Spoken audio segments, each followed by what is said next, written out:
जय मसीह की। परमेश्वर का धन्यवाद हो अच्छे दिन के लिए कि परमेश्वर ने अच्छा दिन दिखाया, जीवित रखा, स्वच्छ रखा और परमेश्वर ने अपना मतलब नाम दिया जो सब नामों में श्रेष्ठ है कि हम उसके नाम को लेकर उसकी स्तुति और महिमा करने पाए।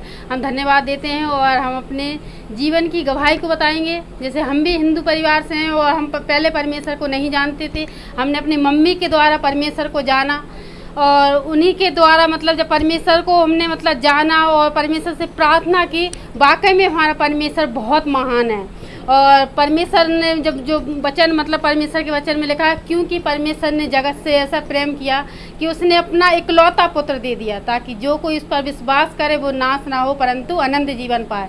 हम परमेश्वर का धन्यवाद देते हैं और हम अपनी गवाही को देंगे कि जब हम मतलब चर्च पहले आते थे, सच बताएं हमारे अंदर बहुत सी कमियां थी, आज भी मतलब कमियां हैं, लेकिन परमेश्वर का धन्यवाद हो कि परमेश्वर ने हमारे अंदर से बहुत सी कमियों को दूर किया।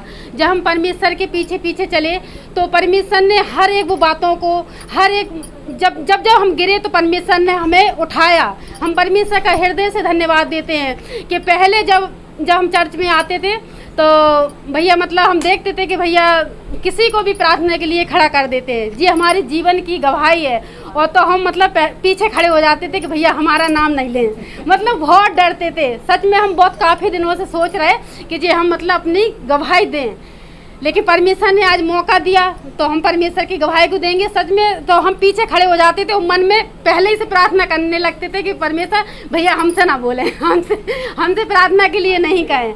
लेकिन हम परमेश्वर का धन्यवाद देते हैं कि आज परमेश्वर ने अपनी सामर्थ अपने दया करुणा से इतना भरा कि भैया क्या कोई भी हमें बोल दे प्रार्थना के लिए हम खड़े हो जाते हैं। हम परमेश्वर का धन्यवाद देते हैं। मतलब जो अंदर डर भय था वो मतलब परमेश्वर ने हमारे अंदर से दूर किया। और जब हम चर्च में जाते थे तो मतलब घर से तो बहुत सोच के जाते थे कि आज ये गवाही को देंगे, ये गीत को गाएंगे, लेकिन जब वो वहाँ पर हम लोगों को देखते थे कि वो तो इतना अच्छा गाते हैं, इतनी अच्छी गवाही देते हैं, तो हम तो उठने से ही घबरा जाते थे कि अब हम वहाँ पर पता नहीं क्या बोलेंगे, कैसा गाएं, कोई कहेगा पता नहीं कैसा गाती है ये वो। तो लेकिन फिर परमेश्वर का धन्यवाद हो, ऐसे ऐसे धीरे धीरे चलता रहा है कि परमेश्वर का धन्यवाद हो, अनुग्रह हो कि अब हमें मतलब कोई डर भय नहीं होता। जो भी कुछ अगर हमें बोलना होता, क्योंकि हमारे अंदर एक बात परमेश्वर ने डाली कि हम वहाँ पे जाते हैं लोगों को दिखाने के लिए, बल्कि परमेश्वर की महिमा करने के लिए जाते हैं। और परमेश्वर ने टूटे मन वालों को अपने समीप आने दिया है कि जो कुछ तुम्हारे अंदर है वैसे ही परमेश्वर के समीप आओ। जरूरी नहीं कि हमें अच्छा बोलना चाहिए, अच्छा मतलब गाना अच्छा ही आए तभी हम परमेश्वर की महिमा करें। जो भी कुछ है जैसा भी है तो हमें परमेश्वर की महिमा स्तुति करनी चाहिए। और हमारी एक गवाही को हम देंगे कि जब हम परमेश्वर के पीछे चले तो हमारे जीवन में बहुत सी परेशानियाँ आई, लेकिन परमेश्वर ने उन परेशानियों में से निकाला हमें, हर एक परेशानी में से। और हमारी एक गवाही है जीवन की कि हमारा जो मतलब 2.5 साल का लड़का था, तो वो जब हम परमेश्वर के पीछे चलते थे तो वो 2.5 साल का लड़का मतलब बीमार हो गया और काफ़ी इलाज करवाया हमने, लेकिन हम पता नहीं परमेश्वर की क्या इच्छा थी क्या नहीं। जब मतलब उसकी डेट हो गई, वो ख़त्म हो गया, तो हम परमेश्वर का धन्यवाद देते हैं। लेकिन हमारा मन कभी मतलब परमेश्वर से दूर नहीं हुआ। हम परमेश्वर का धन्यवाद देते हैं चाहे जितनी परेशानियाँ आएँ, लेकिन हमारा मन परमेश्वर ने नहीं बदला।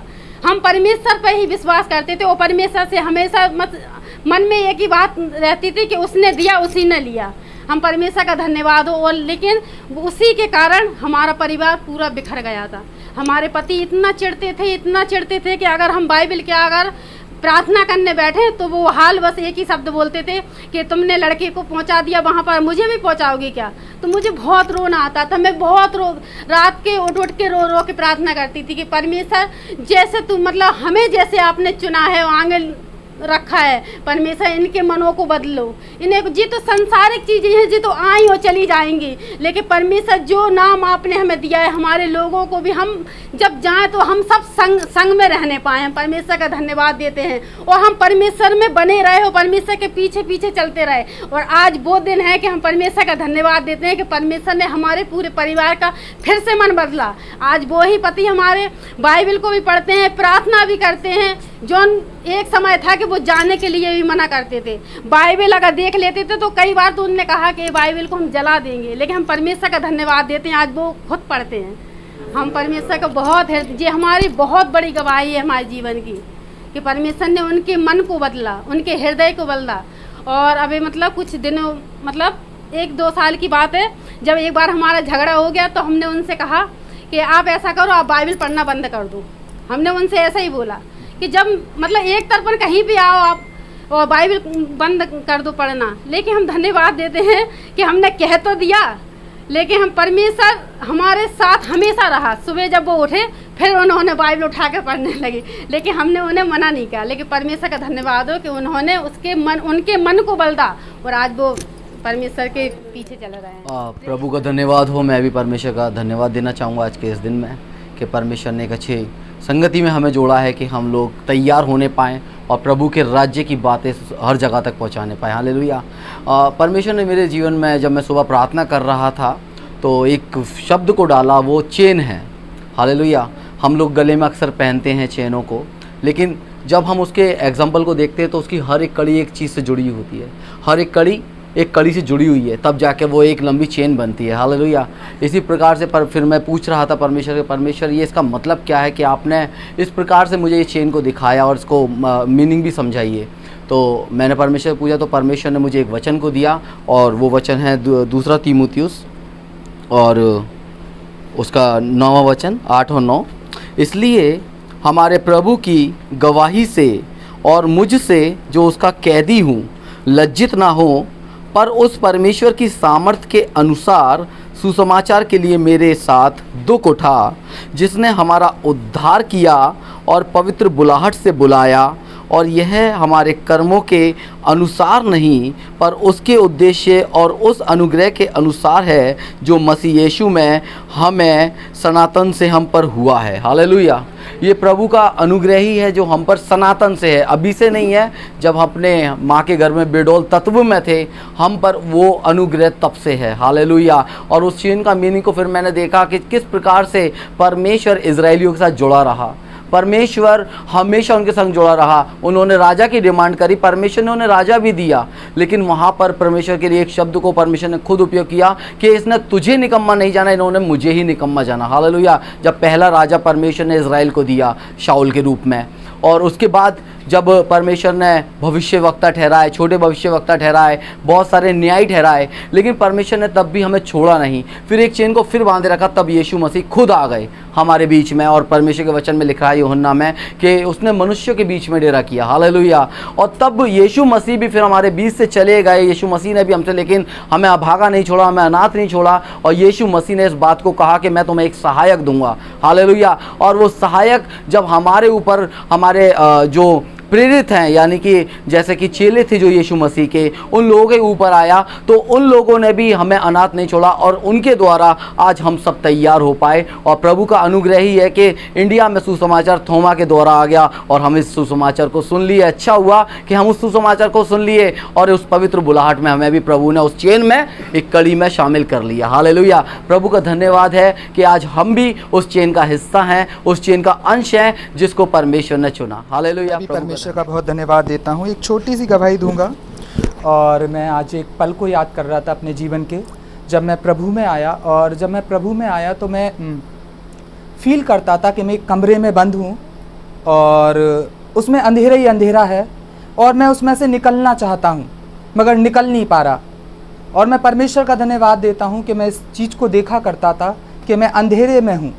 और एक दिन ऐसा हुआ मेरे जीवन में, वो शाम बहुत भयानक थी मेरे जीवन की, कि जब प्रभु ने मुझसे कहा तेरे पास 2 रास्ते हैं, तू डिसाइड कर किस पे चलेगा। तो मेरे गले में एक ताबीज़ था और वो बचपन से मेरे गले में डाला गया था। और एक बार जब वो ताबीज़ खोया तो मैं बहुत रोया था कि मेरे मम्मी पापा मुझे मारेंगे, क्योंकि उन्होंने पता नहीं कहाँ से लाके मुझे पहनाया था। मैं बहुत रोते हुए अपने घर पे गया और मैंने अपनी मम्मी को बताया, मम्मी ऐसा हुआ। मम्मी ने कहा कोई बात नहीं बेटा। फिर वो दोबारा मेरे गले में डाला गया और एक टाइम ऐसा आया, उस ताबीज़ के लिए परमेश्वर ने मुझसे कहा तेरे जीवन में 2 रास्ते हैं, तू जिसको चाहता है उसको अपना सकता। स्ट्रांगली परमेश्वर ने मुझसे जब ये बात कही तो मैं बहुत ज़्यादा घबरा गया और मैं बहुत थरथरा रहा था। और मैंने अपने ऊपर पानी डाला, नहाया। मैंने नहाने के बाद मेरे गले पे हाथ पड़ा और मैंने उसको झटका और तोड़ के उसको बहुत दूर फेंक दिया। मैंने कहा यीशु मसीह मैं आपके रास्ते पे चलूँगा। और मैं जब यीशु मसीह के रास्ते पे चलने लगा तो बहुत सारी परेशानियाँ आई, इतनी परेशानी आई, घर की बातें सुनना। मकान मालिक ने कहा मकान खाली करो, बरसात का टाइम था, और जब मकान खाली करने की बात आई तो मैं इतना रोया, बहुत रोया। मकान मालिक ने मकान खाली करा दिया हमारा, और मैं एक इतनी बुरी जगह पे गया और मैं बस निकलना चाहता था परिस्थितियों से। मैं रोता रहा, मगर मैंने चर्च में आना नहीं छोड़ा, मैंने प्रार्थना करना नहीं छोड़ा, मैंने आराधना करना नहीं छोड़ा। और मैं खुदा का धन्यवाद देता हूँ, उन परिस्थिति में बहुत रोता था। वो रातें मेरी जीवन की बहुत यादगार रातें हैं, मैं उन्हें कभी भूल नहीं पाऊँगा और ना भुलाऊँगा अपने जीवन से उन्हें, क्योंकि वो मेरे जीवन की एक बहुत बड़ी गवाही है कि मैं छतों पे रात में बहुत रोया करता था और मैं कहता था यीशु मसीह, मैं इन परिस्थितियों से निकलना चाहता हूँ। मगर यीशु मसीह ने कहा मेरे रास्ते में यही परिस्थितियाँ हैं, अगर तू चलना चाहता है तो चल। मगर मैंने कहा प्रभु जी मैं चलूँगा, अगर ये परिस्थितियाँ हैं मेरे जीवन में तो मैं चलूँगा। मेरा हर दिन एक चैलेंज से भरा होता है। आज भी मेरे जीवन की एक बहुत बड़ी परीक्षा थी, और उस परीक्षा में मैंने अपने आप को देखा कि बादल तुम्हें जाना चाहिए मीटिंग में। समस्या बहुत ज़्यादा थी, आने का बिल्कुल दिल नहीं था, मैं तैयार था, मैं लेट गया। लेटे लेटे मैंने कहा बादल तुम्हें जाना चाहिए, तुमने कभी भी हार नहीं मानी है अपने जीवन में, और तुम आज भी जाओगे। और मैं खुदा का धन्यवाद देता हूँ, मैं आया, मैंने उस पल को स्मरण करा और मैं आया। और आज मैं आपको बताना चाहता हूँ, आप मसीह जीवन में आए हैं, यीशु मसीह के सिवा इस दुनिया में कुछ भी अच्छा नहीं है। अगर यीशु मसीह नहीं है जीवन में तो सब कुछ बेकार है, क्योंकि यीशु मसीह ने कहा है तुम मुझसे अलग होकर कुछ कर ही नहीं सकते। मैंने अपने जीवन में देखा है इस बात को, इस वचन को देखा है। जब जब मैं प्रभु से दूर हुआ हूँ तो मुझे ऐसा लगा जैसे मेरा सब कुछ छिन गया। मैं फिर से लौट के आया प्रभु के पास, और वो सब कुछ मैंने पाया जो प्रभु ने मुझे खुशी दी। और आज मैं परमेश्वर का धन्यवाद देता हूँ कि सच में आप लोग मेरे लिए बोझ के साथ दुआ करो। ये परीक्षा मेरे जीवन की मामूली नहीं है, बहुत बड़ी परीक्षा है। मैं शेयर नहीं कर सकता उसे, टाइम नहीं है मेरे पास, और मैं शायद कभी कर भी नहीं पाऊंगा, क्योंकि परमेश्वर बहुत अच्छा परमेश्वर है। मुझे आज तक परमेश्वर ने पास किया हर एक परीक्षा में। सांसारिक पढ़ाई में तो पास नहीं हो पाया, मगर इस आत्मिक पढ़ाई में परमेश्वर ने मुझे पास किया, और मैं विश्वास करता हूँ कि ये परीक्षा में भी परमेश्वर मुझे पास करेगा और अपने राज के लिए इस्तेमाल करेगा, क्योंकि बाइबल में लिखा है, दाऊद कहता है यहोवा मेरे लिए सब कुछ करेगा। हालेलुया। चाहे मकान मालिक मकान खाली करवा दे, चाहे घर में खाने के लिए खाना हो, चाहे जेब में पैसा हो चाहे ना हो, मगर मुझे पता है यीशु मसीह मेरे साथ में है, तो मुझे कभी एहसास नहीं होगा किसी भी चीज़ का। अगर यीशु मसीह नहीं है, दुनिया की सारी चीज़ें मेरे पास होंगी, मगर मैं बताना चाहता हूँ वो सब कुछ बेकार होगा।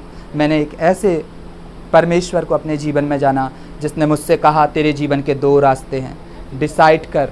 और मैं खुदा का धन्यवाद देता हूँ, उस बंद कमरे में से, उस अंधेरे कमरे में से यीशु मसीह ने मुझे निकाला, और जो अंधेरा है यीशु मसीह उनमें से भी मुझे होके निकाल रहा है। इसके लिए मैं परमेश्वर का धन्यवाद देता हूँ। हर एक परिस्थिति में आप बने रहिए, डरने की आवश्यकता नहीं है। शैतान आपको भयभीत करेगा, मगर परमेश्वर आपको जय देगा हर एक परिस्थिति में। मैं खुदा का धन्यवाद देता हूँ, आज खुदा ने मुझे जय दी है, और आने वाले हर समय में परमेश्वर हमें पीढ़ी से पीढ़ी सर्वदा जय देता रहेगा। आमीन। प्रभु आप